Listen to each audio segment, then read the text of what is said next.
ഇത് പരാശര മുനിയുടെ ആശ്രമം.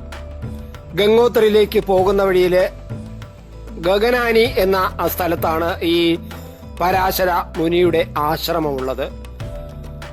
വ്യാസന്റെ പിതാവ് എന്നതിനേക്കാൾ ഉപരി ഋഗ്വേദ കാലത്തെ ഏറ്റവും വലിയ ഒരു എഴുത്തുകാരൻ, അതായത് അദ്ദേഹം നിരവധി ഗ്രന്ഥങ്ങൾ, വേദഗ്രന്ഥങ്ങളൊക്കെ എഴുതിയിട്ടുള്ള മുനിയാണ്. അദ്ദേഹത്തിന്റെ ആ ഒരു ആശ്രമത്തിന് മുമ്പ് തന്നെ ഒരു കുളമുണ്ട്. നമ്മൾ ആശ്രമത്തിൽ കയറുന്നതിന് ഈ കുളം കഴിഞ്ഞിട്ടാണ് നമ്മൾ ആശ്രമത്തിലേക്ക് പോകുന്നത്.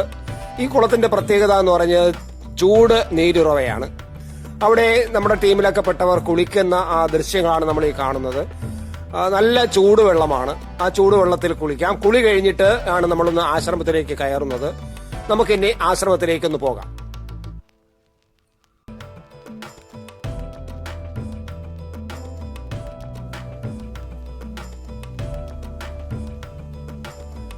പുരാതന കാലത്തെ ഏറ്റവും പ്രശസ്തനായ സന്യാസിമാരിൽ ഒരാളായിരുന്നു പരാശര മുനി എന്ന്. ഇന്ത്യൻ സംസ്കാരത്തിന് നൽകിയ സംഭാവനകൾക്കും പ്രവർത്തനങ്ങൾക്കും അദ്ദേഹം പ്രശസ്തനായിരുന്നു. പ്രത്യേക ശക്തികളും ജ്ഞാനവും നേടുന്നതിനായി പരാശരമുനി നിരവധി പ്രത്യേക തപസ്സുകളും കഠിന തപസ്സുകളും അനുഷ്ഠിച്ചിട്ടുണ്ട് എന്നാണ് ചരിത്രത്തിൽ പറയുന്നത്. വേദഗ്രന്ഥങ്ങളുടെ രചയിതാവ് മാത്രമല്ല, ഒരു പ്രമുഖ പ്രഭാഷകനുമായിരുന്നു അന്നത്തെ കാലത്തെ പരാശരമുനി.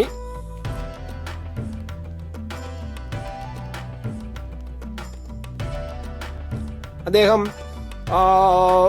നിരവധി വേദഗ്രന്ഥങ്ങൾ രചിക്കുകയും സമാഹരിക്കുകയും ചെയ്തു. പ്രത്യേകിച്ച് ജ്യോതിഷത്തെക്കുറിച്ച്, ജ്യോതിഷത്തിന്റെ തത്വങ്ങൾ അദ്ദേഹം ആണ് ആദ്യമായിട്ട് നിരത്തുന്നത്. അദ്ദേഹത്തിന്റെ ഗ്രന്ഥമാണ് ഏറ്റവും ആധികാരികമായ ഗ്രന്ഥവും. പരാശര ആശ്രമത്തിലാണ് അവിടെ പൂ സമർപ്പിച്ചതിന് ശേഷമാണ് പുറത്തിറങ്ങിയിരിക്കുന്നത്. പരാശര ആശ്രമം ഇവിടെ നിന്നാൽ ഹിമാലയത്തിന്റെ കൊടുമുടികൾ കാണാം. ഹിമാലയത്തിന്റെ കൊടുമുടികൾ ഇങ്ങനെ മുകളിലേക്ക് ക്യാമറ ചലിപ്പിച്ചാൽ ഹിമാലയത്തിന്റെ കൊടുമുടികളുടെ ആ സൗന്ദര്യം നമുക്ക് കാണാൻ കഴിയും. അത് മഞ്ഞുമായിട്ട് ചുംബിച്ചുകൊണ്ട് ആ കൊടുമുടികളുടെ ശിഖരങ്ങൾ മഞ്ഞിനെ ചുംബിച്ച് അവർ അങ്ങനെ ഉല്ലാസകരായി നിൽക്കുന്ന സുപ്രഭാതത്തിലെ ആ ഉല്ലാസമായി നിൽക്കുന്നതാണ് കാണുന്നത്. ഇതാ ഇവിടുന്ന് നമ്മൾ കാണുമ്പോൾ ചൂടുവെള്ളം, പ്രകൃതിജന്യമായ ചൂടുവെള്ളം വരുന്നത് നമുക്ക് കാണാം. ഇത് പരാശര ആശ്രമത്തിലെ ചൂടുവെള്ളമാണ്. ഈ ചൂടുവെള്ളം നമുക്ക് കാണാം. ഇതാ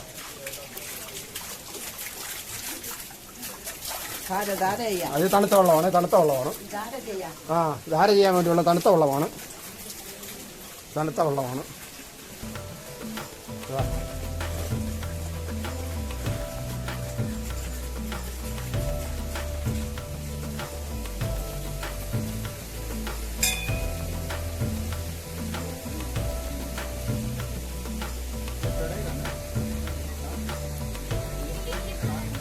ആശ്രമത്തിൽ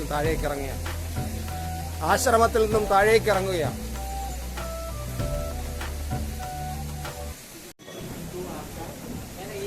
അപ്പോൾ നമ്മുടെ കേരളത്തിൽ നിന്നുള്ള ചതുർധാം യാത്ര തുടങ്ങിയിട്ട് 5ാമത്തെ ദിവസമാണ്. നമ്മൾ ഉത്തരകാശിയിലെ ഗംഗോത്രിയിലേക്കാണ് പോകുന്നത്. ഗംഗോത്രിയിലേക്ക് പോകുന്ന വഴിയിലെ ഗംഗാനി എന്ന സ്ഥലത്ത് പരാശരമുനിയുടെ ആശ്രമത്തിൽ വന്ന് ഒരു ചൂടുവെള്ളത്തിൽ കുളിച്ച് നിർവൃതി അടഞ്ഞ് വളരെ സന്തോഷത്തോടെ നിൽക്കുമ്പോഴാണ് ഞങ്ങൾ നമ്മളൊരു ചെറുപ്പക്കാരനെ കണ്ടത്.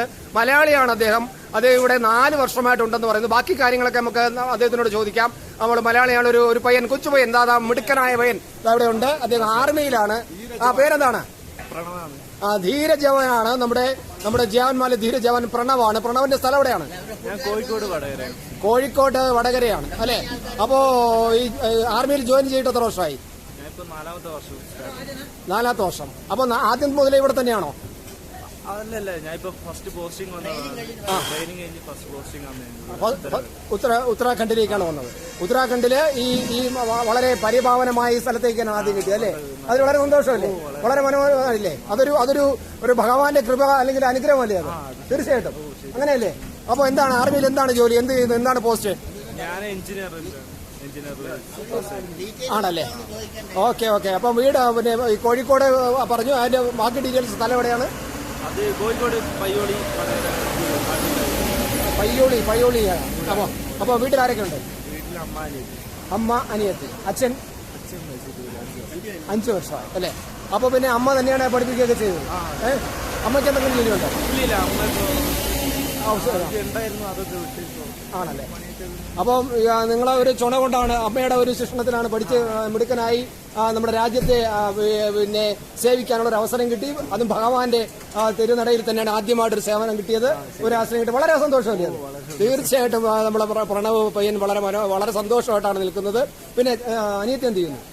അനിയത്തി ഇപ്പൊ ഡിഗ്രി കഴിഞ്ഞു. ഡിഗ്രി എന്താണ്? ഡിഗ്രി അവള് ഇതാണ് എടുത്തത്, ബികോം എടുത്തിരിക്കുകയാണ്. ഓക്കെ.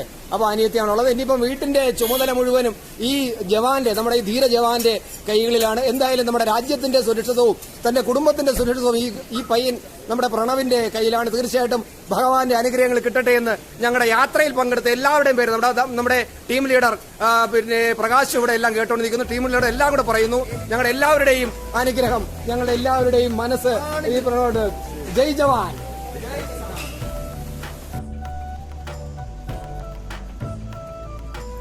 നമ്മുടെ അതിർത്തി കാക്കുന്ന നമ്മുടെ ജവാന്മാർ, അവര് ക്യാമ്പിൽ നിന്നുള്ള യാത്രക്കിടയിൽ ഇടയ്ക്കൊന്ന് ഇവിടെ ഇറങ്ങിയാണ് ഗഗനാനി എന്ന ഈ പ്രദേശത്ത്, പരാശര മുനിയുടെ ആശ്രമമുള്ള ഈ പ്രദേശത്ത് ഇറങ്ങുകയും ഇവിടെ കുറച്ച് നല്ല കടകളും കൊള്ളാവുന്ന ഫുഡും കിട്ടും എന്നുള്ളത് കൊണ്ടാണ് അവരിവിടെ ഇറങ്ങിയത്.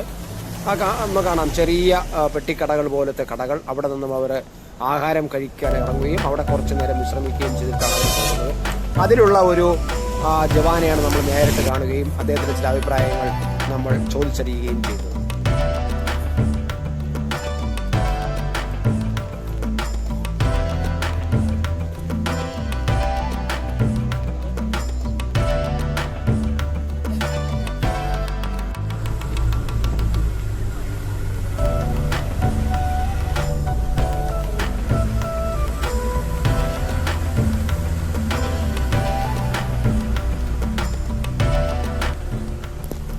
ഗംഗോത്രിയിലേക്കുള്ള യാത്ര നമ്മൾ തുടരുകയാണ്.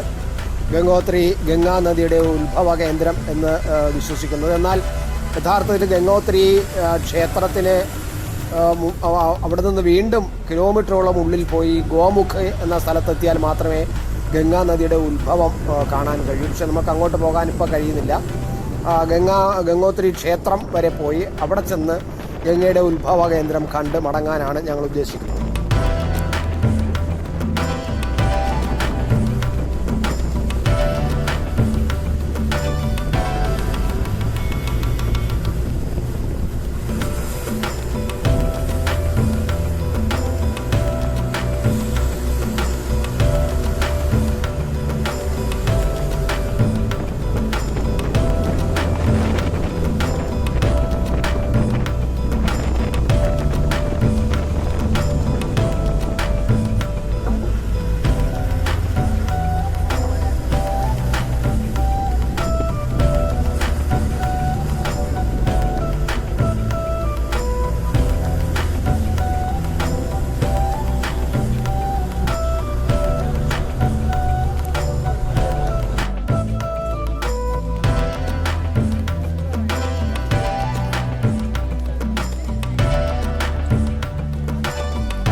ദേവദാരു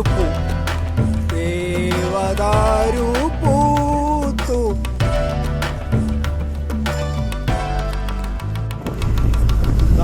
ഒരു മലയിൽ ഇറങ്ങി അടുത്ത മലയിലേക്ക്, അതാണ് നമ്മൾ കാണുന്നത്. നമ്മളിപ്പോൾ യാത്ര ചെയ്തുകൊണ്ടിരിക്കുന്ന മലയിൽ ഇറങ്ങിയിട്ട് അവിടെ നിന്ന് അടുത്ത മലയിൽ കയറി അതാ അങ്ങനെ ആ വഴി കാണുന്നതാണ് രണ്ടാമത്തെ മലയിലേക്ക് കയറുന്നത്.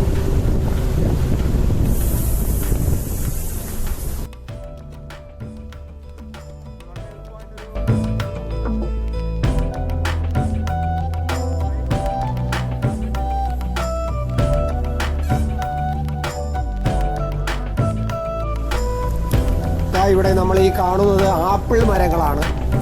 അതിൽ നിറയെ ആപ്പിളുകളുമുണ്ട്. വാഹനം വളരെ വേഗത്തിൽ പോകുന്നത് കൊണ്ട് നമുക്ക് പെട്ടെന്ന് കാണാൻ കഴിയാത്തത്. ആപ്പിൾ മരങ്ങൾ ധാരാളമുണ്ട്. ഇനി പോകുന്ന വഴിയിലെല്ലാം ആപ്പിൾ മരങ്ങൾ കണ്ടാണ് നമ്മൾ പോകുന്നത്.